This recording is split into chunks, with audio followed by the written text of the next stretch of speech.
जय श्री ओम नमः सिद्धेभ्य। नमो अर्हन्ताणं नमो सिद्धाणं नमो आयरीयाणं नमो वज्रायाणं नमो लोये सव्वसाहूणम्।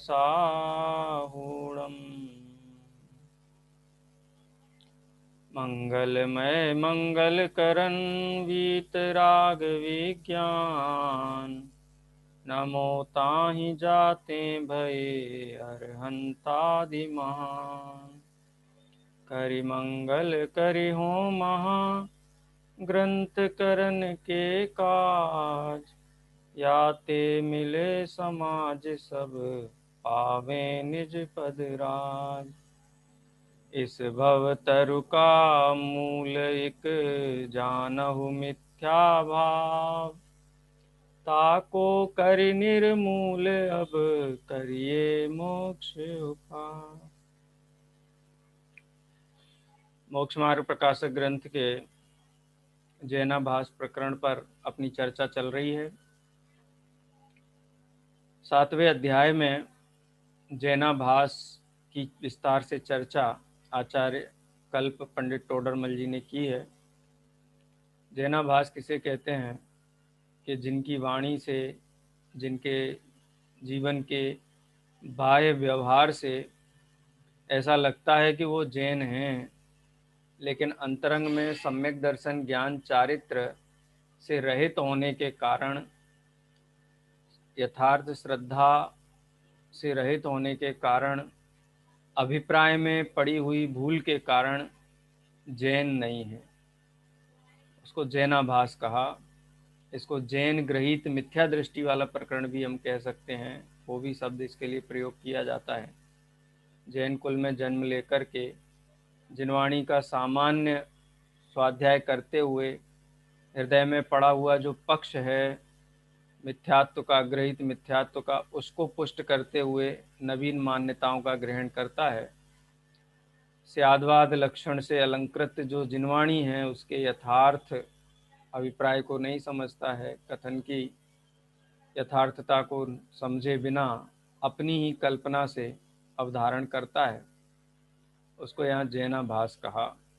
जिसमें निश्चयाभास की चर्चा अपनी हुई थी। उसके बाद व्यवहाराभास के अंतर्गत भी 4 प्रकार के जैनाभास बताए। कुल अपेक्षा, धर्म धारक व्यवहाराभासी मिथ्या दृष्टि,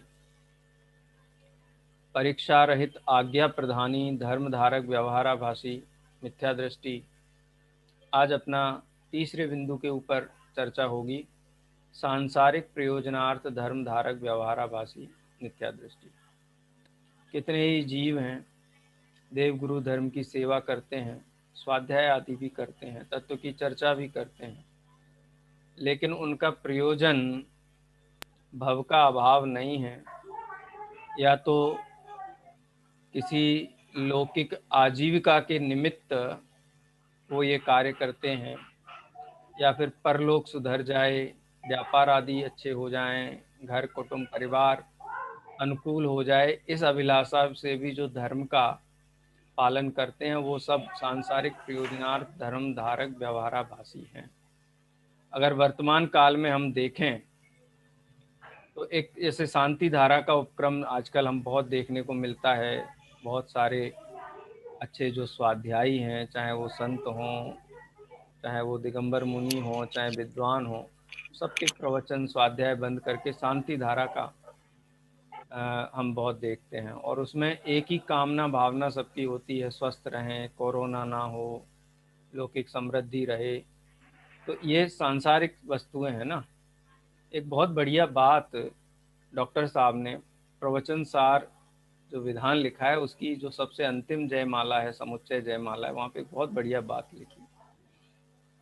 और मैं आपसे प्रश्न उत्तर शैली में वो चर्चा करूंगा, अगर आप उत्तर देना चाहें तो दे सकते हैं। 5 इंद्रिय के विषय या परिग्रह आदि हैं, इनको भोगना ये पुण्य है कि ये क्या है? ये है क्या है, पाप है कि पुण्य है? पाप है। पाप है ना। पाप पाप पाप है, है, हाँ। ठीक है। और ये सारी जो 5 इंद्रिय के विषय आदि हैं, परिग्रह आदि हैं, ये किससे मिलते हैं? पुण्य के उदय। पुण्य से। और पुण्य का बंध पुण्य से। किस भाव से होता है? पुण्य का शुभ भाव से। शुभ भाव से होता है। तो वो शुभ भाव जो 5 इंद्रिय के विषय उपलब्ध कराते हैं और उनकी प्रवृत्ति कराते हैं, तो डॉक्टर साहब ने वहाँ लिखा कि हम उन भावों को शुभ भाव कैसे कहें। हमको तो यही समझ में नहीं आता है कि जो संसार को ही बढ़ाने वाली सामग्री उपस्थित करते हैं सामने, हम उन भावों को भी कैसे शुभ कहें। इसीलिए आचार्य कुंद देव ने मूल गाथाओं में ये बात कही कि उनको हम सुशील कैसे कहें। जो संसार में प्रवेश कराने वाले जो पुण्य भाव हैं, उनको संसार में कहते हैं कि पुण्य हैं, शुभ भाव हैं, सुशील हैं। और जो क्रोध मान माया लोभ के जो प्रतिकूल संयोग उपलब्ध कराने वाले भाव हैं, वो कुशील हैं। तो आचार्य कुंद देव ने भी ये प्रश्न उठाया कि इन भावों को हम शुभ कैसे कहें, जो संसार में प्रवेश कराते हैं, 5 इंद्रिय के विषय भोगों की व्यवस्था कराने वाले भाव हैं। इसलिए हमें तो शुद्ध भावना ही उपादेय है, और शुद्ध भावना ही निराकुल है, आनंदमय है, बंध को अभाव करने वाली है, मुक्ति दिलाने वाली है, 4 गति 84 लाख योनियों के पार उतारने वाली तो शुद्ध भावना है। तो सांसारिक प्रयोजन में ये चीज़ भी गर्भित करना, इसमें कई चीज़ें हम कर सकते। इसका हम चलो पढ़ते हैं, फिर इसका हम विश्लेषण करेंगे। चर्चाएं तो बहुत हैं और बहुत सारे एंगल से इसके ऊपर हम चर्चा कर सकते हैं, लेकिन आप लोग इसका रीडिंग करें, एक एक पैराग्राफ का। सरल है ये विषय, कोई बहुत कठिन नहीं है। ये सब तो पंडित जी साहब ने विचार बिंदु दिए हमको कि हम विचार तो करें कि हम किस परिणामों से तीर्थंकर भगवान के सामने खड़े होते हैं। तीर्थंकर परमात्मा के सामने हम दुखी होकर के दुख का अभाव करने के लिए जाते हैं, तो क्या वास्तव में हम दुख के अभाव का उद्यम कर रहे हैं? पंडित साहब ने बहुत सूक्ष्म विश्लेषण से ये बात हमको समझाने का प्रयास किया है। हाँ जी, पढ़ना शुरू करेंगे। आ गए सभी लोग क्लास में? क्या बात है, आज उपस्थिति 10 लोग ही हैं, मुझे मिलाकर के 11 हैं। 20-22 लोग होते थे क्लास में। क्या सूचना नहीं पहुंची सभी के पास? 9 बजे तो नहीं एंटर करेंगे लोग क्लास में? चलिए खैर। सर, हाँ, एक क्वेश्चन आया ना, जो मोबाइल भोग परिमाण व्रत वाला मोबाइल इंटरनेट, उसके का थोड़ा सा समझा दीजिए। देखो मोबाइल क्या है, भोग की वस्तु है कि उपभोग की वस्तु है? उपभोग। उपभोग की वस्तु है ना, क्योंकि बार बार भोगने में आती है। और इंटरनेट का जो डेटा है वो भोग की श्रेणी में आता है। भोग में हाँ, तो जैसे भोजन आदि हैं उनके ऊपर हम घटित करते हैं, वस्त्र और बर्तन और मकान इनके ऊपर घटित करते, वैसे ही मोबाइल और इंटरनेट के ऊपर घटित करना है, कोई अलग वस्तु नहीं है। जैसे घर मकान 5 इंद्रिय के विषय वो भोजन आदि हमारे उपयोग को खराब करते हैं, हमें आकुलित व्याकुलित करते हैं। 5 इंद्रिय का जो विषय भोग है, वैसे ही ये मोबाइल और इंटरनेट आदि हैं वो भी हमारे उपयोग को खराब करते हैं। लेकिन इनमें परिमाण कैसे किया जाए? तो परिमाण ऐसे किया जाए कि हम इनमें कोई भी लौकिक प्रयोजन की वस्तु नहीं देखेंगे, स्वाध्याय आदि के निमित्त ही उपयोग करेंगे, तो परिमाण हो गया, उसमें भोग और उपभोग का परिमाण हो गया। तो इस प्रकार से उसको घटित कर सकते हैं। ठीक है, तो इसमें वो की डेफिनेशन वगैरह होगी ना? हाँ डेफिनेशन तो देना होगा। हाँ हाँ, परिभाषा के साथ में आप करिए। ख्याल में कॉन्सेप्ट है एक्चुअली ये। आप उस कॉन्सेप्ट को दोनों भोग और उपभोग की परिभाषाएं करिए। मोबाइल किसके अंतर्गत आएगा, इंटरनेट किसके अंतर्गत आएगा, वो स्पष्ट करते हुए और फिर उसका विश्लेषण कर दीजिए। सरल है, और चीज़ों की तरह मोबाइल आ गई है, उसमें कोई ऐसी कठिनाई होनी नहीं चाहिए। चलिए ठीक है सर। आज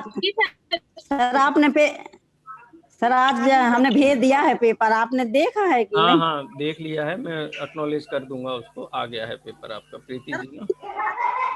जी सर, हम थोड़ा लेट कर पाएंगे, आज घर में डिलीवरी हुई है तो थोड़ा सा लेट हो हाँ, कोई बात नहीं। अब देखो लौकिक बाधाएं हैं आप लोगों को, आप खाली मुझे एक मैसेज व्हाट्सएप पे कर दिया करिए कि हम इस तारीख को दे पाएंगे, हैं? अध्याय है, कोई समस्या नहीं। चलिए आगे बढ़े अब।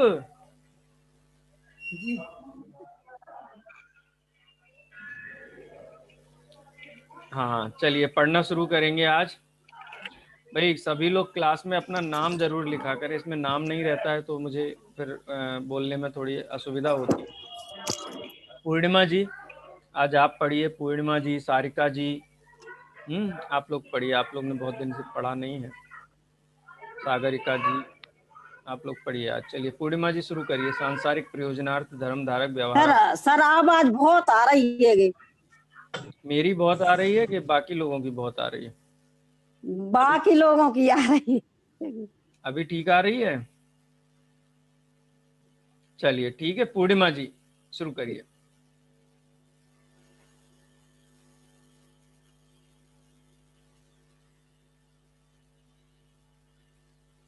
है नहीं क्या क्लास में? पूर्णिमा जी क्लास में हैं? भाई अनम्यूट मत करिए बार बार अपने आप को। पढ़िए पूर्णिमा जी। जी सर। तथा जो जीव कपट से आजीविका के अर्थ व बढ़ाई के अर्थ व कुछ विषय कसाय संबंधी प्रयोजन विचार कर जैनी होते हैं, वे तो पापी ही हैं। अति तीव्र कसाय होने पर ऐसी बुद्धि आती है, उनका सुलझना भी कठिन है। जैन धर्म का सेवन तो संसार नाश के लिए किया जाता है, तो उसके द्वारा चाहते हैं वे बड़ा अन्याय करते हैं, इसलिए तो वे मिथ्या दृष्टि ही हैं। यहाँ कोई कहे हिंसादि द्वारा जिन कसायों को करते हैं, वही कार्य धर्म साधन द्वारा सिद्ध किए जाए तो बुरा क्या होगा? दोनों प्रयोजन सिद्ध होते हैं। उससे कहते हैं पाप कार्य व धर्म कार्य का एक साधन करने से पाप ही होता है। जैसे कोई धर्म का साधन चैत्यालय बनवाए और उसी को स्त्री सेवन आदि पापों का भी साधन करे तो पाप ही होगा। हिंसादि द्वारा भोगादि के हेतु अलग मकान बनवाता है तो बनवाए, परंतु चैत्यालय में भोगादि करना योग्य नहीं है। उसी प्रकार धर्म का साधन पूजा शास्त्रादिक कार्य है, उन्हीं को आजीविका का पाप का भी साधन बनाए तो पाप ही होगा। हिंसादि से आजीविका के अर्थ व्यापार आदि करता है तो करे, परंतु पूजा आदि कार्य तो आजीविका आदि का प्रयोजन विचारने योग्य नहीं है। हाँ ये पैराग्राफ जो हमने पढ़ा अभी, आपको पंडित जी साहब ने एक इसमें बाउंड्री खींची कि किस प्रकार के जीवों को इसमें अपन ले सकते हैं। इसमें 3 बिंदु दिए। धर्म साधन करते हैं, माने धर्म का सेवन करते हैं, पंच परमेष्टि का सेवा पूजा करते हैं, स्वाध्याय करते हैं। किसके लिए करते हैं? आजीविका के अर्थ। पहला बिंदु है आजीविका के लिए। आजीविका माने जैसे कोई व्यापार आदि करके अपनी आजीविका करता है, लेकिन ये धर्म साधन करके आजीविका करता है। आजीविका ही इसका अभिप्राय है। तो आजीविका के लिए धर्म साधन किया। आजीविका क्या है? सांसारिक वस्तु है, मतलब संसार अपेक्षा सहित है। और आजीविका के अर्थ किया है तो आजीविका में किसी न किसी की अधीनता भी होगी।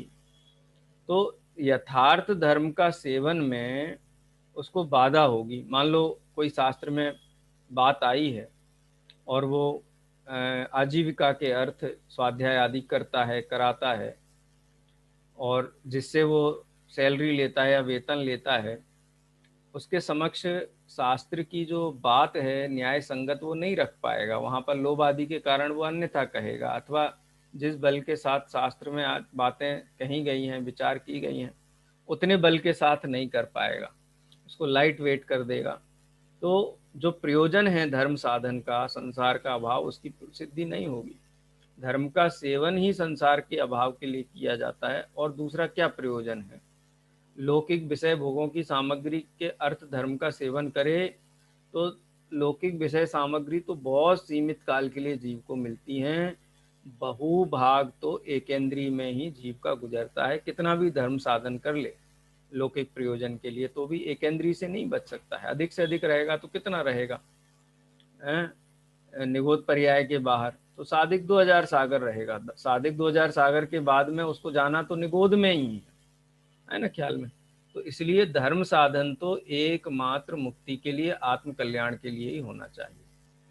चलो आजीविका के लिए नहीं करता है, लेकिन सब लोग बहुत अच्छा बोलते हैं, प्रशंसा करते हैं, पंडित जी हैं, मान्य हैं। देखो हम स्वाध्याय करेंगे तो लोग हमको पूछेंगे, हमारी प्रतिष्ठा होगी, सम्मान होगा, हमें व्यवस्थाएं मिलेंगी।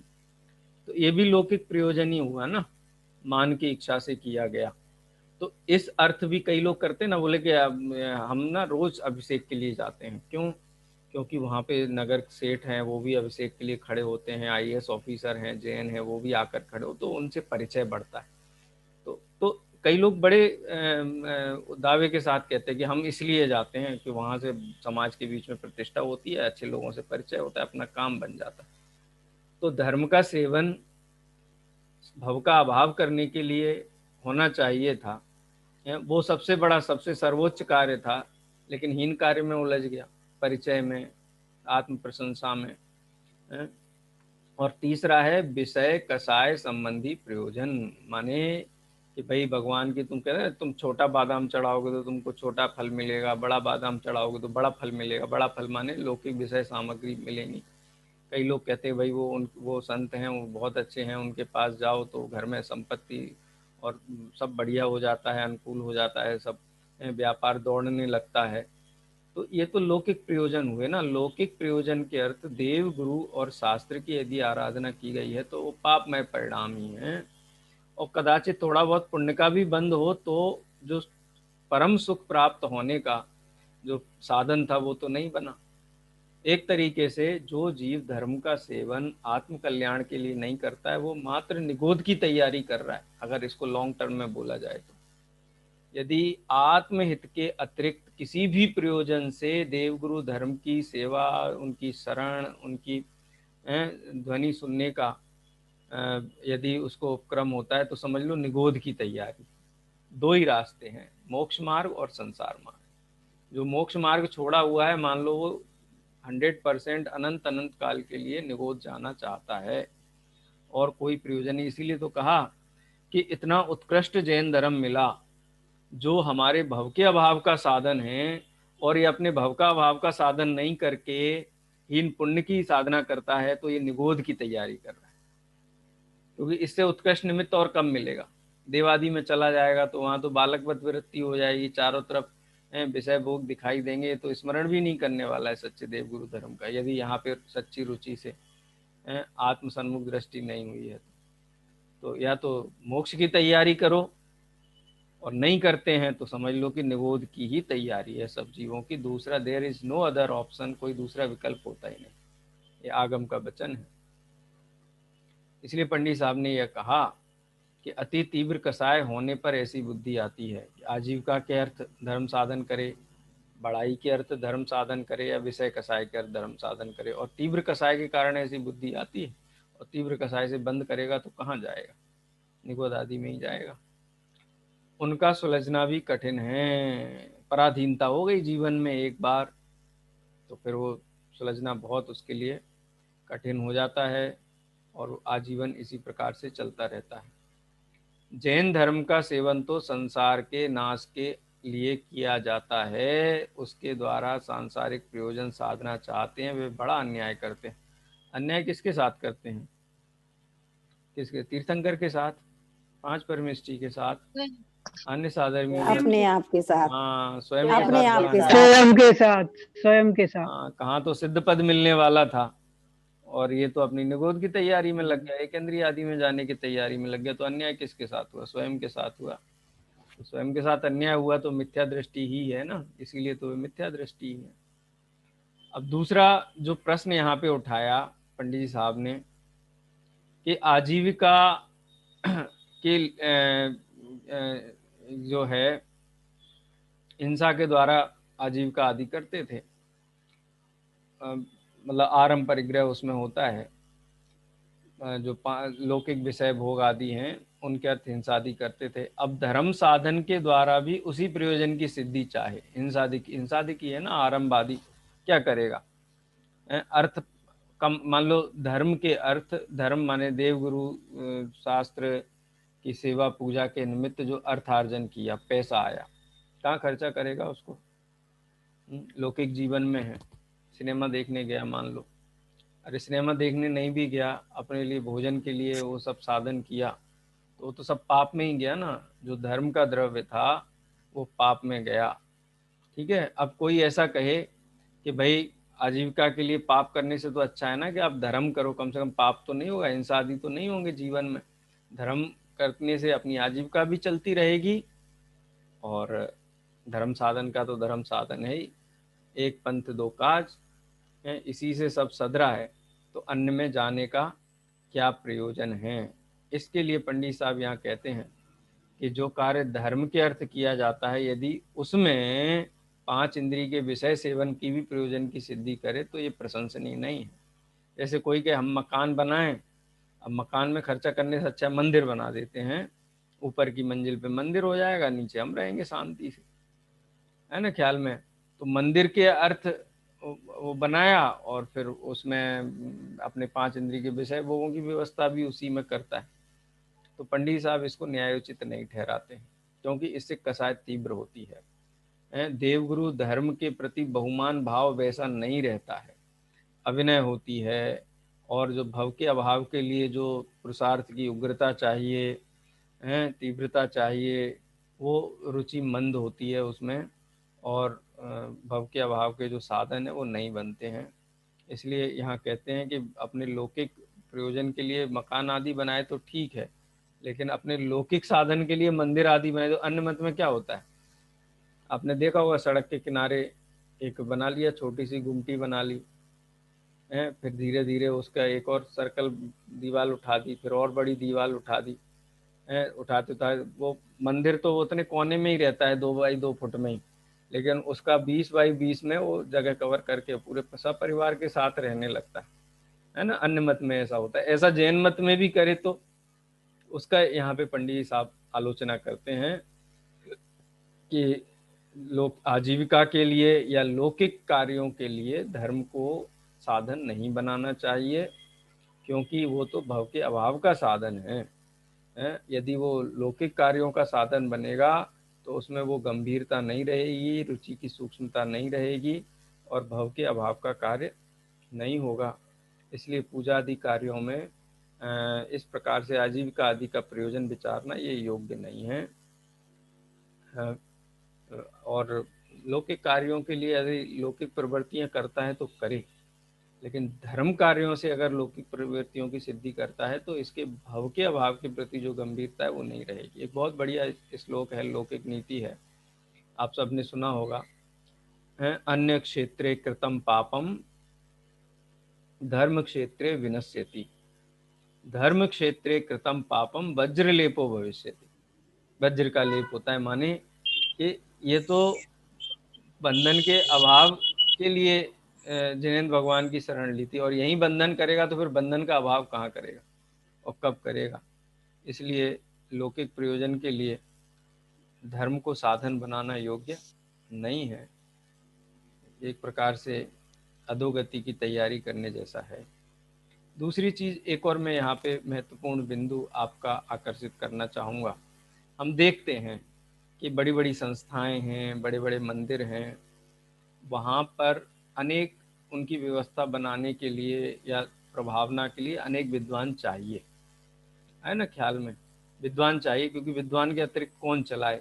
अब वो लौकिक व्यवस्था ऐसी है कि आजीविका के बगैर तो नहीं चलेगा, अगर उनको सैलरी नहीं मिलेगी तो लौकिक कार्य करेंगे, और उस समय को वो लौकिक कार्यों में लगाएंगे तो फिर ये धर्म की जो प्रभावना के कार्य हैं वो कैसे चलेंगे? तो कई विद्वान ऐसे हैं जो बहुत गंभीरता से संस्थाओं की व्यवस्थाएं संभालते हैं, तो व्यवस्थाओं की तो सैलरी लेते हैं, लेकिन प्रवचन, स्वाध्याय, सेवा पूजा, वो कहते हैं इसका हम कोई शुल्क नहीं लेंगे, माने इतना विवेक उसमें रखते हैं। कई विद्वान हैं, उनसे चर्चा होती है इन विषयों को लेकर के, आपके मन में भी प्रश्न रहते होंगे। तो इतना तो उसमें रखना चाहिए कि जो सीधे सीधे प्रत्यक्ष रूप से देवगुरु धर्म के साधन रूप जो कार्य हैं उनके लिए तो आजीविका ना ले, लेकिन अन्य जो कार्य हैं, व्यवस्थाएं हैं, प्रबंधन है, मैनेजर वर्क हैं, इस टाइप के जो प्रबंधन है उनके लिए तो आजीविका करे। वैसे तो उसको भी बहुत अपने अभिप्राय में स्पष्टता के साथ में जिनको दृढ़ता है उनको उस दृष्टि से विचार करना चाहिए। जैसे कोई जैन संस्था है, उसका प्राचार्य का पद है, व्यवस्थाएं देखनी है विद्यार्थियों की, तो कोई ना कोई उस मैनेजरियल स्किल वाला आदमी तो चाहिए ना, तो उसके काम में करे तो ठीक है। लेकिन स्वाध्याय, पूजन और जो सीधे सीधे आत्महित से जुड़े हुए कार्य हैं, यदि उनको आजीविका के रूप में करेगा तो विशुद्धि नहीं रहेगी। तो इसमें भी एक बहुत पतली लकीर है, अभिप्राय की भूल वहाँ पहचानना चाहिए। ठीक है, ये थोड़ा कई कंट्रोवर्शियल जैसा हो जाता है, तो इसमें थोड़ी सूक्ष्मता से विचार हम करें तो इसमें कोई विसंवाद की कोई बात नहीं है। चलिए नेक्स्ट पढ़िए सर। जी। हाँ जी बोलिए। सर आजकल है ना शांति धारा भी तो लौकिक कार्य के लिए होती है। लौकिक कार्य है ना, वो तो भाई तीर्थंकर भगवान मिले भव के अभाव के लिए। शांति धारा भी क्या है, आज अगर आपने धवला की क्लास सुनी होगी तो ब्रह्मचारिणी कल्पना बहन बता रही थी, शांतिनाथ भगवान का जो समय था 16वें तीर्थंकर, उनके पहले धर्मनाथ भगवान तक धर्म की विच्युति हुई, लेकिन शांतिनाथ भगवान के बाद से आज तक और पंचम काल के अंत तक धर्म की विच्युति नहीं हुई। तो वो अविरल धारा है शांतिनाथ भगवान के बाद जैन धर्म की, उसको शांति धारा कहते हैं। लेकिन बुद्धि है जीव की, क्रिया में धर्म ढूंढते हैं, ग्रहित मिथ्यात्व का पोषण करते हैं, अनादिकालीन विपरीत मान्यता है, तो शांति धारा इसको कहने लगे। भगवान के ऊपर निरंतर जल ढारना शांति धारा, अरे ये नहीं है। तीर्थंकर का शासन, दिव्य ध्वनि का शासन, 4 प्रकार के जो संघ हैं, मुनि, अर्जिका, श्रावक, श्राविका, ये संघ निरंतरता के साथ में बने रहें, इस अपेक्षा से इसको शांति धारा कहा गया। शांतिनाथ भगवान के बाद धर्म की धारा है वो अविरल बह रही है। कितने लोग परिचित है बोले शांति धारा करते हैं जो क्रिया के रूप में, कि इसका ये अर्थ है, कोई नहीं समझता है। लौकिक प्रयोजन से करते हैं, भय से करते हैं, अपेक्षा से करते हैं। जैसे कोई मुसलमान होते हैं ना, वो ताबीज, वो चादर चढ़ाने जाते हैं मनोकामना लेकर के, या अन्य हिंदू मत देवी देवताओं में वो मनोकामना करते, ये जैन मत में ये प्रवेश कर गया। लौकिक प्रयोजनार्थ की बात ये है। खैर जितना विश्लेषण किया जाए उतना कम है, यहाँ एक सैंपल दे दिया है पंडित जी साहब ने, बाकी आप स्वयं अपने घटित कर सकते हैं। चलिए अगला प्रश्न पढ़िए सर। हाँ बोलिए। पंचकल्याणक प्रतिष्ठाएं होती सर, जैसे पंचकल्याणक प्रतिष्ठाएं होती तो अभी तो बहुत कार्य होता। हाँ, पंचकल्याणक प्रतिष्ठाओं में भी तो बहुत कार्य होता सर। देखो पंचकल्याणक प्रतिष्ठाएं हैं प्रभावना के निमित्त भूत, इस प्रकार की बड़ी प्रतिष्ठाएं होती हैं तो विशाल मंदिरों का निर्माण होता है, समाज के लिए स्थायी व्यवस्थाएं बनती हैं, स्वाध्याय आदि कर सकें, उस प्रयोजन से किए जाएं तो प्रभावना के हेतु हैं। लेकिन रिकॉर्ड बनाने के लिए किए जाएं, आरंभ परिग्रह के लिए किए जाएं, कई लोग मठ बनाने के लिए करते हैं कि भाई अपनी व्यवस्था बन जाएगी बढ़िया, एकदम वीआईपी व्यवस्था, तो बढ़िया पंचकल्याणक करवा दो और बढ़िया लाखों करोड़ों रुपए इकट्ठा हो जाएगा, और 5 इंद्रिय के विषयों के साधन जोड़ दें उससे, तो ये सांसारिक प्रयोजन हो गया। ये तो प्रत्येक, देखो अपने को किसका किसका दोष देखें, हमारा अभिप्राय शुद्ध रहे इस प्रयोजन से ये चर्चाएं हैं। जगत तो टेढ़ा ही चला है, अनादिकाल से टेढ़ा ही चला है बहुभाग जीवों का, और अनंत काल तक ऐसे ही चलेगा। यहाँ तो ऐसा है कि अपन पहचान कर अपने परिणामों को, अपने अभिप्राय को सुधार करके अपना कल्याण करें, ये प्रयोजन यहाँ पर। चलिए अगला प्रश्न पढ़िए सारिका जी। हाँ सर। प्रश्न, यदि ऐसा है तो मुनि भी धर्म साधन कर परघर भोजन करते हैं तथा साधर्मी साधर्मिक का उपकार करते कराते हैं, सो कैसे बनेगा? उत्तर, वे आप तो कुछ आजीविकादि का प्रयोजन विचार कर धर्म साधन नहीं करते, उन्हें धर्मात्मा जानकर कितने ही जीव कितने ही स्वयं भोजन उपकार आदि करते हैं, तब तो कोई दोष है नहीं, तथा यदि आप भोजनादि का प्रयोजन विचार कर धर्म साधता है तो पापी है ही। जो विरागी होकर मुनिपना अंगीकार करते हैं उनको भोजन आदि का प्रयोजन नहीं है। शरीर की स्थिति के अर्थ स्वयं भोजन आदि कोई दे तो लेते हैं, नहीं तो समता रखते हैं, संक्लेश रूप नहीं होते तथा अपने हित के अर्थ धर्म साधते हैं। उपकार करवाने का अभिप्राय नहीं है और आपके जिसका त्याग नहीं है वैसा उपकार कराते हैं।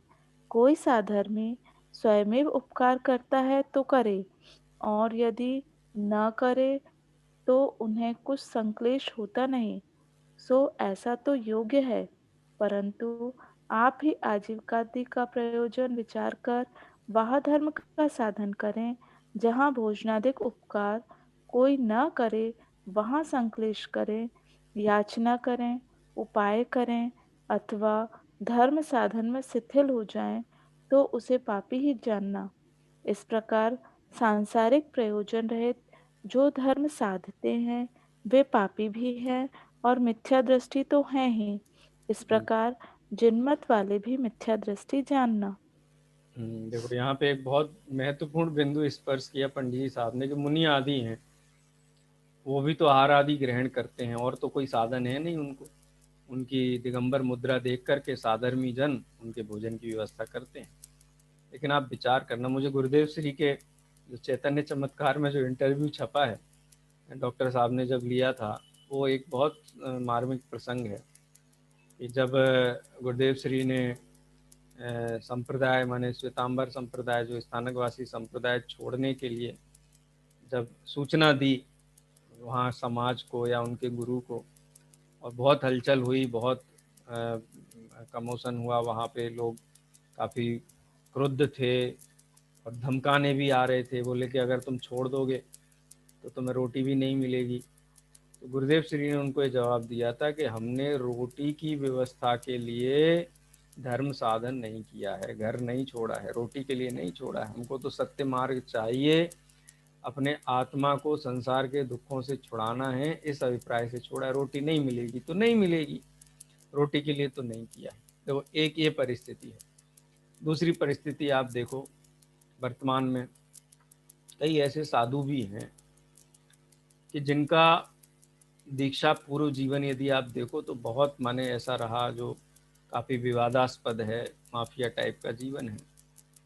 लेकिन उन्होंने ये देखा कि ये जैन समाज के पास पैसा बहुत है और ये किसी भी धार्मिक कार्य में बहुत जल्दी पैसा देते हैं, तो दीक्षा ले ली, दिगंबर मुनि हो गए और समाज से जैसे भी कह के वाके बढ़िया तीर्थ बनवा लिया और वहाँ रहते हैं बढ़िया ठाट से, पूरा ऑनरशिप जैसा, और बढ़िया खाने की व्यवस्था है, अपने सब अपने अधीन व्यवस्था है, वेश खाली दिगंबर है।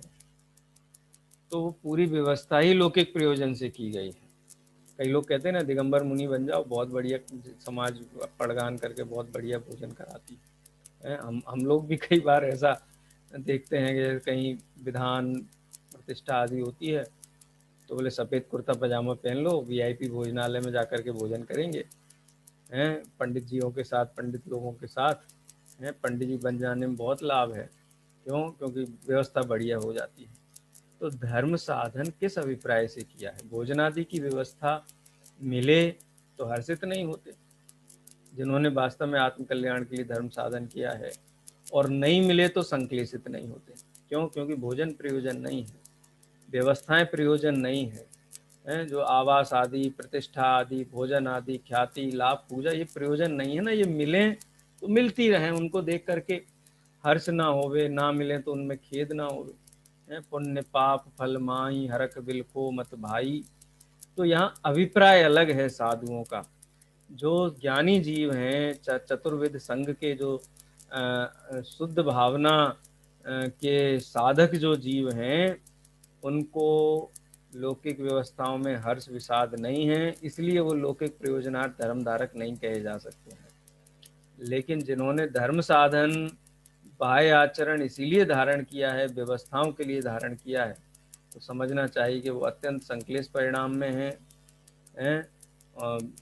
अपने प्रयोजन, लौकिक प्रयोजनों के लिए धर्म साधते हैं, और इस प्रकार का उनका अभिप्राय है। तो ये बहुत पतली लाइन है, अभिप्राय की ही है। बाहर से तो हम किसको क्या पहचाने, बाहर में कोई बहुत ज़्यादा इस प्रकार से मैंने दिखाए कि नहीं बिल्कुल निष्प्रही है, लेकिन अगर अभिप्राय में स्पृहा बनी हुई है तो समझना चाहिए कि उसके लिए अभी कल्याण का मार्ग खुला नहीं है, मोक्ष का मार्ग खुला नहीं। दूसरे का तो क्या कल्याण होगा, कोई धर्म बुद्धि से दान देता है वो अपने परिणाम का पुण्य बांधता है, लेकिन ये जो जिस लौकिक प्रयोजन से द्रव्य लेता है तो वो तो पाप का ही भागी है, संक्लिष्ट परिणामों में ही रहने वाला जीव है। इसलिए जो प्राथमिक रूप से लौकिक धर्म साधन के लिए ही धर्म, बाह्य धर्म अंगीकार करता है, बाह्य कहा जाएगा, अंतरंग तो नहीं कहा जाएगा, हैं। तो ये अगर नहीं, देखो हम देखते व्यवस्था नहीं बनी, कोई ढोक नहीं दिख, अरे कि कोई किसी ने जैन व्रत धारण किए, कुछ भी किसी भी स्तर के हों, मुनि हों, आर्यिका हों, श्रावक हों, श्राविका हों, उनको कोई नमन ना करे तो कहे देखो हमको नमन नहीं करते, हमारा अपमान करते हैं। कोई आहार की व्यवस्था नहीं करे तो लांछन लगाए, हमारे लिए आहार की व्यवस्था नहीं करते, हमारे लिए आवास की व्यवस्था नहीं करते। तो इससे समझ में आता है कि लौकिक प्रयोजन से धर्म साधन किया गया है, उसमें संक्लेशित होते हैं, और जो जीव संक्लेशित नहीं होते इन चीज़ों में तो समझना चाहिए कि बिल्कुल वो आत्म कल्याण की दृष्टि से ही धर्म के मार्ग में अग्रसर है। वैसे भी दूसरों के परिणामों की तो परीक्षा करना नहीं है, कहीं भी जिनागम में दूसरों के परिणाम परखने का, खाली परिणाम परखने का अधिकार उनको ही है, आचार्यों को, और वो भी अपने लिए नहीं। कोई दीक्षा का अर्थी दीक्षा लेने के लिए उनके निकट आए तो उसके परिणामों को परखना उनका कर्तव्य है, ठीक है। बाकी किसी की परीक्षा के लिए, तुलना के लिए, अपने मेहनत पने के लिए किसी के भी परिणाम परखने की आवश्यकता नहीं है। दुनिया भर के जीवों का परिणाम परखने से कसाई ही बढ़ेगी। श्रेष्ठ ये है कि अपने परिणामों में देखो कि हम धर्म साधन किस लिए करते हैं।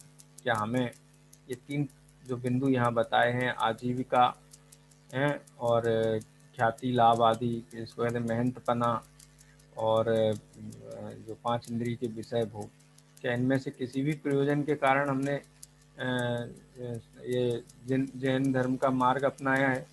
यदि ये कोई भी अभिप्राय अंदर में पड़ा हुआ है तो समझना चाहिए कि हम बहुत गलत रास्ते पे जा रहे हैं और बिल्कुल ट्रैक करेक्शन करने की आवश्यकता है, ठीक है। इस प्रकार जिनमत वाले भी मिथ्या दृष्टि जाना, जिनमत वाले भी माने जैन धर्म का सेवन करने वाले जो जीव हैं उन्हें मिथ्या दृष्टि ही जानना। अब ऐसी बहुत सारी कैटेगरीज हो सकती है, ठीक है। इसलिए पंडित साहब ने एक और बिंदु यहाँ पे दिया, कोई नाम नहीं दिया, लेकिन व्यवहाराभासी धर्म धारकों की सामान्य प्रवृत्तियां, इनके अतिरिक्त क्या क्या प्रवृत्तियां और हो सकती हैं उनको भी यहाँ संक्षेप में प्रस्तुत किया है, उसको भी हम पढ़ते हैं। उक्त व्यवहाराभासी धर्म धारकों की सामान्य प्रवृत्ति। अब इनके धर्म का साधन कैसे पाया जाता है सो विशेष बतलाते हैं। वहाँ कितने ही जीव कुल प्रवृत्ति से अथवा देखा देखी लोभादिक के अभिप्राय से धर्म साधते हैं, उनके तो धर्म दृष्टि नहीं है। यदि भक्ति करते हैं तो चित्त कहीं है और दृष्टि घूमती रहती है, और मुख से पाठादि करते हैं व नमस्कार आदि करते हैं, परंतु यह ठीक नहीं है। मैं कौन हूँ, किसकी स्तुति करता हूँ, किस प्रयोजन के अर्थ स्तुति करता हूँ, पाठ में क्या अर्थ है सो कुछ पता नहीं है। तथा कदाचित भूदेव आदि की भी सेवा करने लग जाता है। वहाँ सुदेव गुरु शास्त्रादि व कुदेव गुरु शास्त्रादि की विशेष पहचान नहीं है। तथा यदि दान देता है तो पात्र अपात्र के विचार रहित के जैसे अपनी प्रशंसा हो वैसे दान देता है। तथा तप करता है तो भूखा रहकर महंतपना हो वह कार्य करता है, परिणामों की पहचान नहीं है। तथा व्रतादिक धारण करता है सो वह क्रिया पर दृष्टि है, सो भी कोई सच्ची क्रिया करता है, कोई झूठी करता है। और जो अंतरंग रागादि भाव पाए जाते हैं उनका विचार ही नहीं है। तथा बाह भी रागादि के पोषण के साधन करता है। तथा पूजा प्रभावना आदि कार्य करता है तो वहाँ किस प्रकार लोक में बड़ाई हो, वह विषय कसाई का पोषण हो, उस प्रकार कार्य करता है तथा बहुत हिंसादिक उत्पन्न करता है। सो यह कार्य तो अपने तथा अन्य जीवों के परिणाम सुधारने के अर्थ कहेगी तथा वहाँ किंचित हिंसादिक भी उत्पन्न होते हैं, परंतु जिसमें थोड़ा अपराध हो और गुण अधिक हो वह कार्य कहा है। सो परिणामों की तो पहचान नहीं है और यहाँ अपराध कितना लगता है, गुण कितना होता है, ऐसे नफा टोटे का ज्ञान नहीं है, वह विधि अवधि का ज्ञान नहीं है तथा शास्त्राभ्यास करता है। सो वहाँ पद्धति रूप प्रवर्तता है। यदि बाँचता है तो औरों को सुना देता है और यदि पढ़ता है तो आप पढ़ जाता है। सुनता है तो जो कहते हैं वह सुन लेता है, परंतु जो शास्त्राभ्यास का प्रयोजन है उसे आप अंतरंग में नहीं अवधारण करता, इत्यादि धर्म कार्यों के मर्म को नहीं पहचानता। कितने तो जिस प्रकार कुल में बड़े प्रवर्तते हैं उसी प्रकार हमें भी करना अथवा दूसरे करते हैं वैसा हमें भी करना, वह ऐसा करने से हमारे लोभादिक की सिद्धि होगी इत्यादि विचार सहित अभूतार्थ धर्म को साधते हैं। तथा कितने ही जीव ऐसे होते हैं जिनके कुछ तो कुलादि रूप बुद्धि है, कुछ धर्म बुद्धि भी है, इसीलिए पूर्वोक्त प्रकार भी धर्म का साधन करते हैं और कुछ आगे कहते हैं उस प्रकार से अपने परिणामों को भी सुधारते हैं, मिश्रपना पाया जाता है। पंडित साहब ने यहाँ सभी जीवों को ले लिया और ये कोई प्रवृत्तियां ऐसा नहीं है कि 300 साल पहले पंडित साहब ने लिखा था और अभी टाइम बहुत बदल गया है, ऐसी प्रवृत्तियां वर्तमान में नहीं हैं, इनके तो हम साक्षी हैं। और कई बार ऐसी प्रवृत्तियां हमारे चित्त में भी जन्म लेती हैं। हम अपने इंट्रोस्पेक्शन करें, आत्म विश्लेषण करें, आत्मावलोकन करें तो ये चीज़ हम देखते हैं कि कभी कभी हम भी इन प्रवृत्तियों में लिप्त हो जाते हैं और हमें मेहनतपना बना रहता है कि चलो बढ़िया हो गया, बहुत अच्छा हो गया। प्रवृत्तियां क्या होती हैं? कुल प्रवृत्ति की तो बात पंडित साहब ने ऊपर की, लोभादि के अभिप्राय की भी बात की, उससे धर्म साधते हैं तो वो धर्म दृष्टि नहीं है। पंडित साहब उसको मानते ही नहीं कि ये कहीं भी किसी भी प्रकार से किसी भी जीव के लिए कल्याणकारी हो सकता है। अब जब इन दृष्टियों से करते हैं तो क्रियाएं कैसी होती हैं, उनका प्रैक्टिकल रूप क्या होता है? तो हमने देखा है कि भाई हाथ में किताब पकड़ी हुई है, कभी इधर देखते हैं, कभी उधर देखते हैं, कभी सामान उठाते हैं रखते हैं, कभी कोई घर का सदस्य आ जाए तो उससे पूछते हैं भाई खाना बन गया कि नहीं बन गया, दुकान पे कोई गया कि नहीं गया। माने अपने ही भव के अभाव के लिए, आत्म कल्याण के लिए गंभीर नहीं है, पूछते हुए देखे जाते हैं। इसका मतलब कोई क्रिया का विश्लेषण नहीं है, अभिप्राय में क्या चलता है वही वचन और क्रिया से, हाव भावों से प्रकट होता है। तो उसका विश्लेषण भी पंडित साहब ने यहाँ कहा कि मुख से पाठादि चलता रहता है, नमस्कार भी करते, दोग भी देते हैं, लेकिन इतनी अयत्नाचार प्रवृत्ति है। अभी हमने कुछ दिन पहले ही सुना था कि अभिषेक करते हुए दो मंदिर के साधर्मियों में आपस में झगड़ा हो गया, वहीं मार पिटाई शुरू हो गई। तो आप समझें कि निस्सही निस्सही निस्सही, सर्व सांसारिक कार्यों का निषेध, सर्व सांसारिक कार्यों का निषेध, सर्व सांसारिक कार्यों का निषेध 3 बार बोल करके मंदिर में प्रवेश करते हैं, लेकिन उसके बाद भी लौकिक प्रवृत्तियां रहती हैं। तो इसी प्रकार से बाहर देखने में आएगा। कदाचित पाठ भी करते तो किचनवाणी की किताब है छपी हुई पूजा की, वो उसको पढ़ लेते हैं शुरू से एंड तक। अर्थ का बोध नहीं है, अर्थ का बोध नहीं होने से कोई लाभ ही नहीं होगा। पूजा है, भक्ति है, स्तुति है, ये सब क्या है? ये सब आमनाएं हैं। जो तत्व हमने गहराई से पढ़ा है वो भावना हम तीर्थंकर के सामने, जिन प्रतिमाओं के सामने, जिनेंद्र भगवंतों के सामने भाते हैं, जिससे तत्व में हमारी दृढ़ता हो, परिणामों में विशुद्धि बढ़े। लेकिन अर्थबोध ही नहीं है तो पढ़ने का क्या लाभ है? रेडियो जैसा चलता रहता है। और कुगुरु और सच्चे देव का, सच्चे और कुदेव का कोई भेद ही नहीं है। बीतरागी को भी नमस्कार करता है, रागी को भी नमस्कार करता है। बीतरागी कहते हैं तो कुछ करते नहीं है, ज्ञाता दृष्टा है। तो जो करें ऐसे रागी पद्मावती और क्षेत्रपाल आदि, ऐसे बहुत सारी परिकल्पनाएं हैं उंडाव सर्पणी के दोष के कारण खड़ी हो गई हैं, उनमें भी चित्त लगाता है, भेद ही नहीं करता है। लक्ष्मी को भी पूछता है, महावीर भगवान को भी पूछता है, कहता है हम तो सबको मानते हैं, सबके प्रति विनय है। अरे भाई, सबके प्रति विनय का मतलब क्या है? कांच का भाव और सोने का भाव दोनों के प्रति विनय करके दोनों का 50,000 चुकाता है कभी लौकिक जीवन में? वहाँ तो भेद करता है, ये कांच है और ये सोना है, सोने की कीमत अधिक है, कांच की कम है। और धर्म के मार्ग में जहाँ अपने ही कल्याण का मार्ग है वहाँ भेद विज्ञान नहीं करना चाहता है, वह अंध दृष्टि बन जाता है, विनय की बातें करता है, तो एक स्वयं के प्रति अन्याय है। दान आदि भी देता है तो यही ख्याल नहीं है कि जो द्रव्य दिया गया है, दान देने में बहुत बड़ी जिम्मेदारी है। यदि आपके द्वारा दिया गया 1 रुपया भी राग की प्रभावना में लगता है, ग्रहित मिथ्यात्व में लगता है, 5 इंद्रिय के विषय भोगों में लगता है, कुगुरु कुदेव कुधर्म की प्रभावना में लगता है, आरंभ और परिग्रह के कार्यों में लगता है, तो उस पाप के भागी आप स्वयं हैं, क्योंकि आप जिस भूमिका में हैं वहाँ सावधानी पूर्वक दान देना योग्य है। तो दान में भी पात्र पात्र का विचार नहीं, मेहनत पने के अर्थ देता है, माला पहनने को मिल जाएगी, मंच पे पहुंच जाएगा, शिलापट पे नाम लिख जाएगा, और भले ही वहाँ पे 5 इंद्रिय के विषयों का नंगा नाच हो तो होता रहे, उसकी कोई चिंता फिक्र नहीं है। इसलिए दान देने में भी बहुत सावधानी चाहिए। तब भी करता है तो भूखे रह करके, भाई हमारा 10 दिन का हो गया, 20 दिन का हो गया, जिनागम में तप का जो स्वरूप बताया ही नहीं, उस प्रकार से तप आदि भी करता है।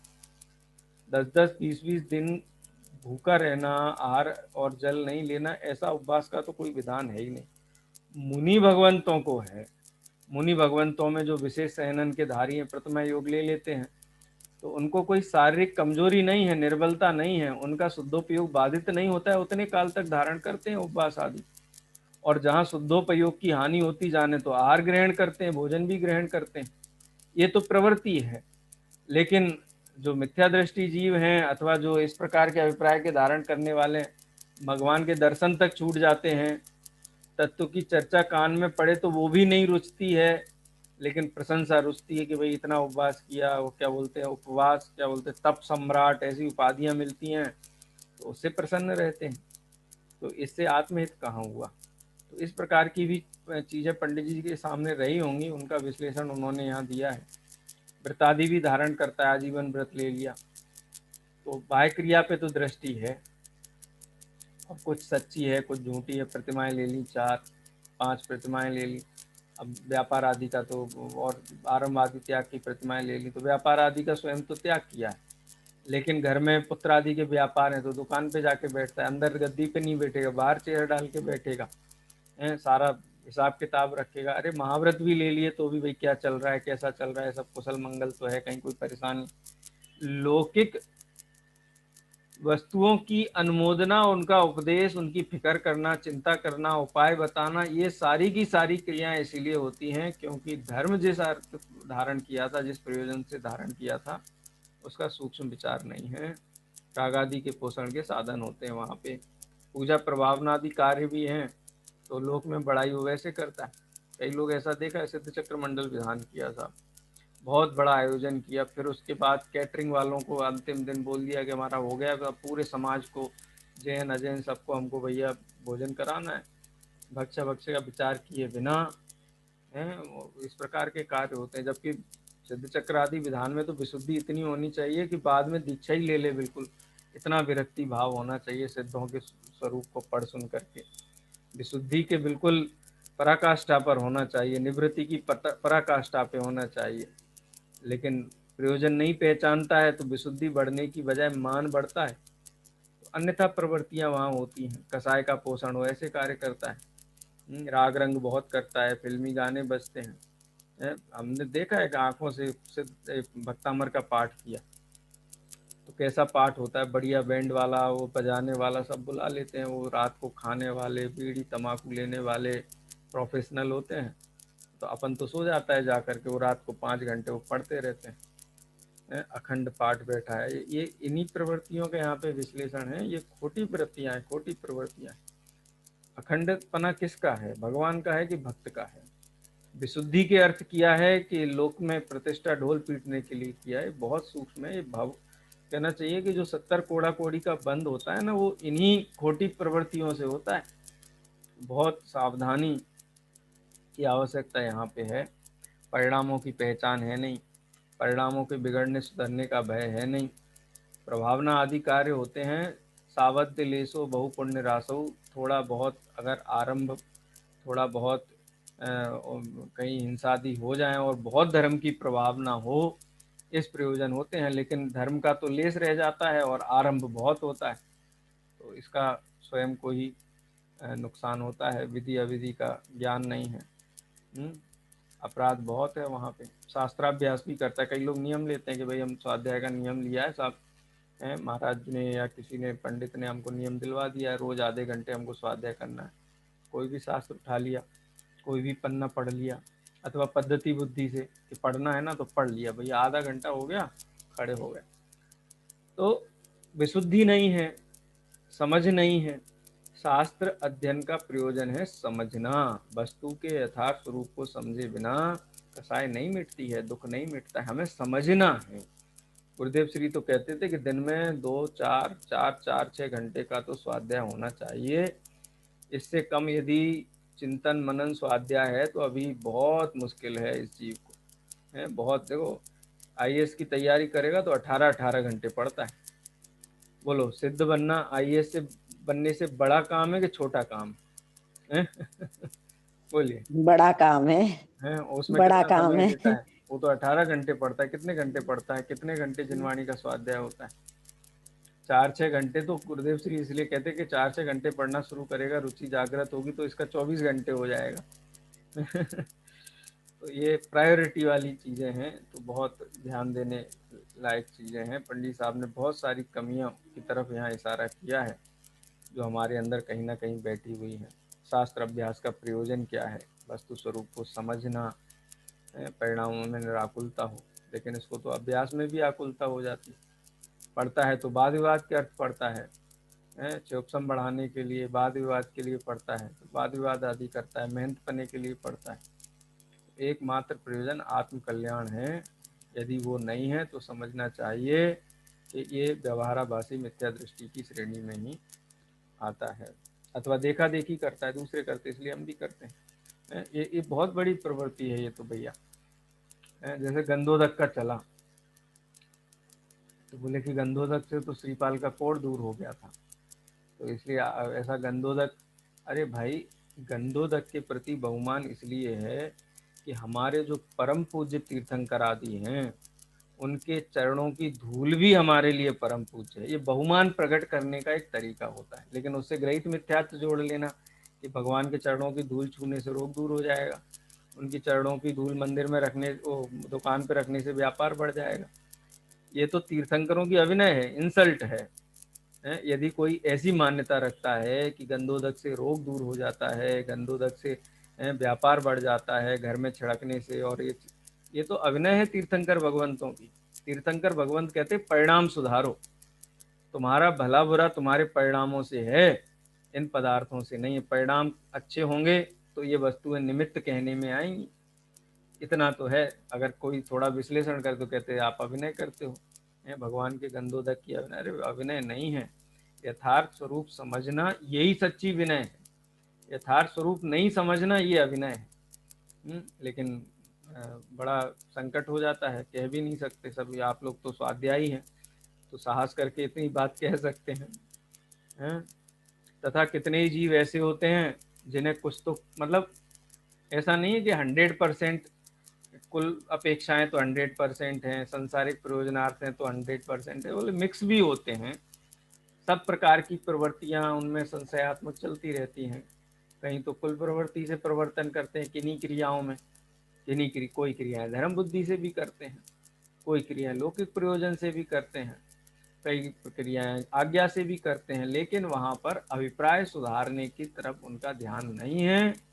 इसलिए ये जिन धर्म जो बिल्कुल चिंतामणि रत्न के समान है, चिंतामणि रत्न से भी तुलना करने को जो कवि हैं वो कहते हैं कि हम चिंतामणि रत्न से तुलना नहीं कर सकते जिन धर्म की। क्यों? क्योंकि चिंतामणि रत्न तो चिंता करने पर, चिंतत माने विचार करने पे देता है, और धर्म तो ऐसी अद्भुत वो है, वस्तु है कि आप तो बस धर्म के मार्ग में लगे रहो, जगत की प्रत्येक वस्तु चरणों में लौटती है।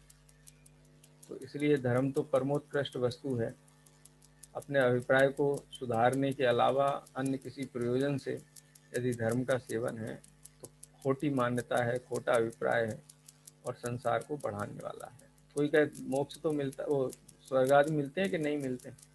अरे भाई मिलते हैं, लेकिन स्वर्ग आदि का के प्रति उपादेय बुद्धि है तो लॉन्ग टर्म में निगोद मिलता है। अब रख लो आप किसके प्रति उपादेय बुद्धि रखनी है। लौकिक साधनों के प्रति उपादेय बुद्धि रख करके थोड़ा बहुत मंद कसाय से पुण्य का बंद किया है तो लॉन्ग टर्म में तो, दीर्घ काल में तो निगोदादि ही जाने वाला है।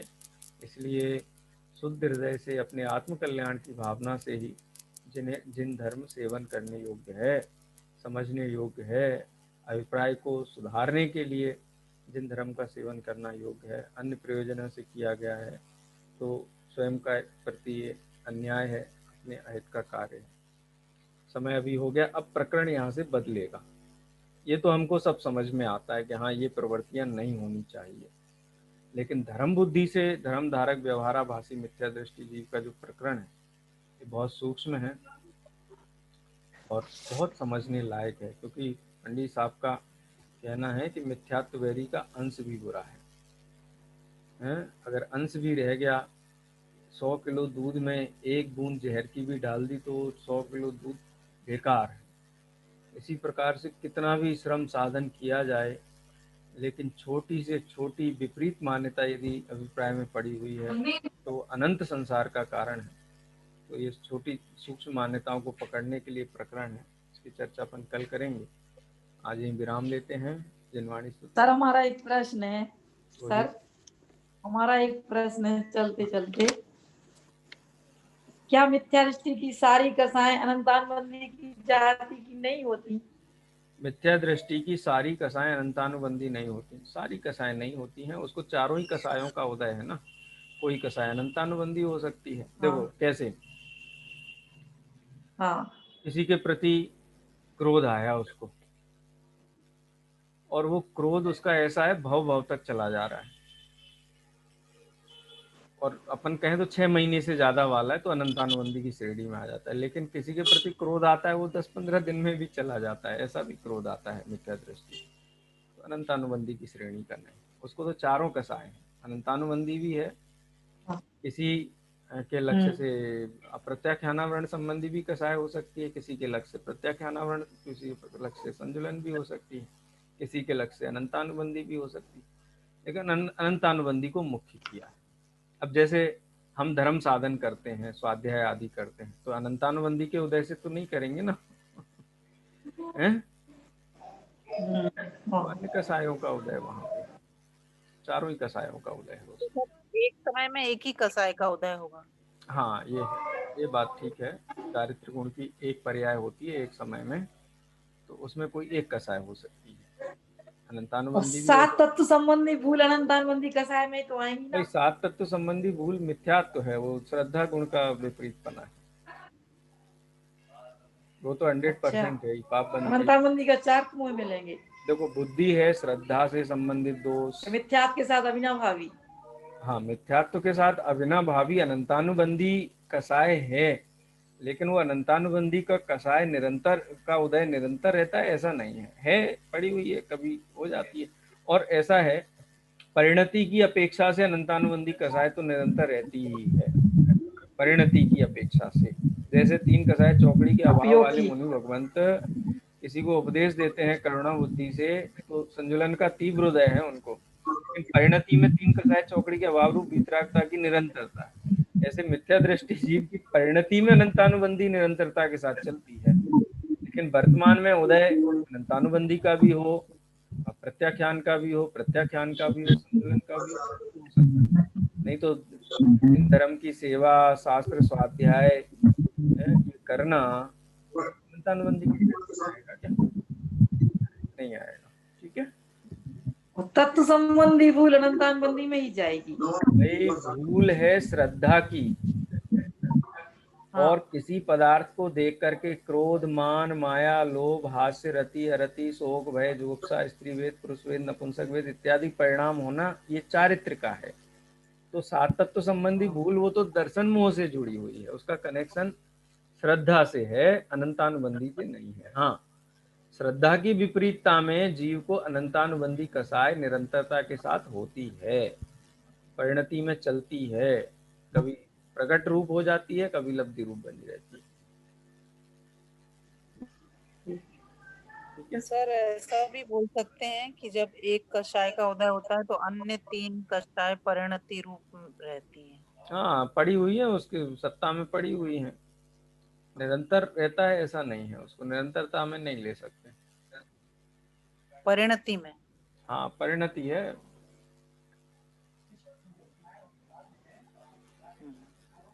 ठीक है, नहीं तो सर बाकी 3 अभिषेक कषायों का का जो अभाव अभी मानना प्रचलन पड़ेगा। चला है अपना ना। नहीं तो ये कहेंगे अनंतानुबंधी है खाली एक, बाकी 3 नहीं है, प्रत्याख्यान हाँ प्रत्याख्यान नहीं है। तो ऐसा तो है नहीं, है तो उनका उदय भी है यथा योग्य। है तो उसके 25 हाँ है 25 25 कषाय हैं। में से कोई उदय आती है, कोई नहीं आती।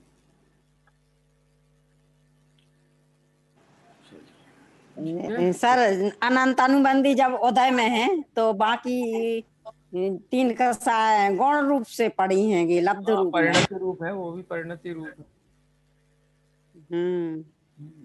है पर लब्ध रूप में पड़ी रहेगी, जब मुख्य रूप से तो अनंतानुबंधी है। सर एक क्वेश्चन अभिषेक के संबंध में है। हाँ जी। अपने यहाँ तो अभिषेक का कोई विधान ही नहीं है, प्रक्षाल का विधान है। तो अभिषेक के संबंध में एक बात है कि अभिषेक किसी की श्रेष्ठता का प्रतीक है। लोक में, लोक व्यवहार में अभिषेक किसका होता है? सम्राट का, राजा का। कौन करते हैं? जो भी श्रेष्ठ पुरुष हैं सब करते हैं। क्यों? क्योंकि जिसका अभिषेक किया जा रहा है वो सर्वोत्कृष्ट है। तो एक प्रकार से बहुमान व्यक्त करने का साधन भी है अभिषेक, उसको अभिषेक शब्द कहा जाता है। तो तीर्थंकर भगवंतों की, वैसे तो समोसरण में तो कोई उनको स्पर्श नहीं कर सकता। जीवंत तीर्थंकर का, जिनको तीर्थंकर नाम कर्म नाम की प्रकृति का उदय है, केवल ज्ञान सहित समोसरण में विराजमान है, उनको तो कोई स्पर्श भी नहीं कर सकता है, उनके निकट भी नहीं जा सकता है। सिंहासन से भी 4 अंगुल ऊपर रहते हैं, उनका तो अभिषेक होता नहीं है। हम तीर्थंकर अनंत अवस्था में जो तीर्थंकर हैं उनकी पूजा करते हैं, तो वहाँ जो ओरिजिनल है वहाँ अभिषेक का कोई विधान नहीं है, तो कोई किसी की नकल नहीं है यहाँ पे। अब दूसरी बात है कि प्रतिमा जी का करते हैं तो मूल प्रयोजन है प्रतिमा प्रासुक रहे, किसी भी प्रकार से उसमें जीवादि सूक्ष्म हिंसा ना हो, प्रासुक रहे प्रतिमा जी, इस दृष्टि से प्रक्षाल होता है।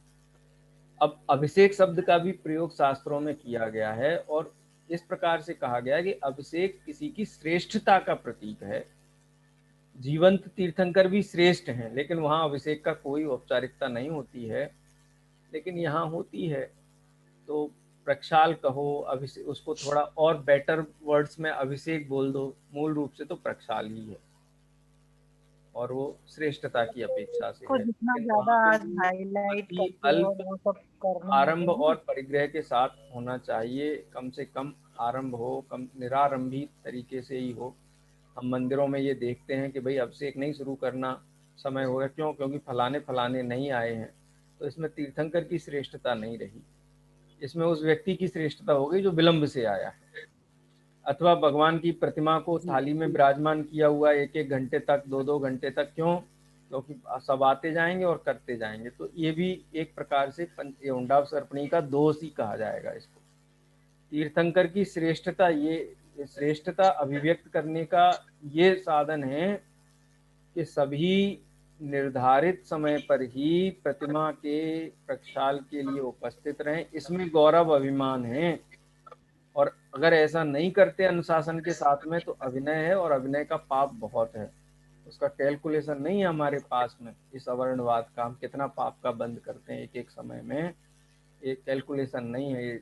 कहना चाहिए कि जिनागम जो आगम दृष्टि है वो आगम दृष्टि नहीं है हमारे पास, इसलिए बहुत सारी अभिनय हो जाती है। किसी को दिखाने के लिए अभिषेक करना है, बोलो उनको नियम है अभिषेक देखने का, अब वो आधे घंटे बाद आई हैं तो भाई उनको दिखाने के लिए भी कर दो, क्या है हैं? ये ठीक नहीं है। ट्रेन पकड़ने से भी गई भी थी बात हुई। लौकिक जनों की प्रवृत्तियां हैं, अब कितना किसमें उपयोग लगाएं, रोकें, विसंवाद बहुत होता है। तो अपने को तो ऐसा है कि अपने को समझ करके यथार्थ स्वरूप पहचानना चाहिए। मैं अपनी व्यक्तिगत प्रवृत्ति इसमें बोलूँ तो मंदिर में अभिषेक के समय पहुँचते हैं, 10 लोग अभिषेक में खड़े हुए तो कहते हैं कि आप भी करो, उनके हमको नहीं करना है, हमको अभिषेक नहीं करना है, क्योंकि हो गया, एक जन ने कर लिया तो हो गया पूरा हमारे लिए। तो यदि हम करने जाते हैं तो हमको अभिनय जैसा फील होता है कि हम भगवान के अभिनय कर रहे हैं, इसलिए हमको नहीं करना। वो कोई ऐसा है कि भाई तुमने हाथ लगाया हम भी हाथ लगाएं, सब हाथ लगाएं, ठीक है, अनुमोदना है विनय के साथ में, लेकिन सीमित होना चाहिए। तीर्थंकर के स्वरूप को हम पहचानें, वास्तविक क्या है, इन क्रियाओं की आवश्यकता क्या है, अत्यंत विवेक पूर्वक है, कम से कम सावध्य लेस के साथ में ये क्रियाएं होनी चाहिए। कम से कम जो अभ्यासी हैं, स्थिति को समझते हैं, उनको तो अनुसरण करना ही चाहिए, और जो नहीं समझते उनको समझाना चाहिए। जो नहीं समझाए समझाने पर भी उनको छोड़ देना चाहिए माध्यस्थ भाव के साथ। वो जो कर रहे हैं मौन पूर्वक देखना चाहिए। क्या करें, तो लोक प्रवृत्तियां हैं, इसके ऊपर किसी का कोई भी बस नहीं चलता है। विसंवाद ना हो, अपने लिए क्लेश ना हो, वातावरण खराब ना हो, इसलिए बहुत सारी चीजों में मौन भी रहना पड़ता है। चलिए जिनवाणी सर अभी क्लास नहीं डाल रहे आप? क्लास की रिकॉर्डिंग डाल दी? रिकॉर्डिंग हाँ डाल देता हूँ जी। निज निधि निज में बताई यह अनंत उपकार है, इसके लिए जिन वाणी माँ को वंदना सतवार है, वंदना सतवार है।